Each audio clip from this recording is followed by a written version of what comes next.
Pakistani film industry جسے lolly would کہا جاتا ہے کا آغاز 1947 میں ہوا۔ ابتدائی طور پر اس نے کامیابی کی کئی بلندیاں چھوئی، مگر 1980 کے بعد سیاسی و معاشی مسائل کی وجہ سے مشکلات کا سامنا کیا۔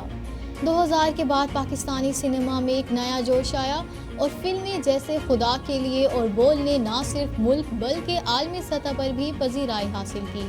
2010 کے بعد پاکستانی فلم انڈسٹری نے عالمی معیار کی پروڈکشنز، جدید تکنیکوں اور متنوع کہانیوں کے ساتھ اپنی جگہ بنائی۔ فلمیں جیسے وار اور پنجاب نہیں جاؤں گی نے باکس آفس پر کامیابی حاصل کی۔ آج کل پاکستانی فلم انڈسٹری عالمی سطح پر تعاون اور بہترین فلموں کے ساتھ اپنے مستقبل کے لیے روشن امکانات رکھتی ہے۔ یہ انڈسٹری نہ صرف تفریح فراہم کرتی ہے بلکہ ثقافت، معاشرتی مسائل اور رومانوی موضوعات پر بھی روشنی ڈالتی ہے، جس سے عالمی سطح پر پاکستانی فنکاروں کی صلاحیتوں کا اعتراف ہو رہا ہے۔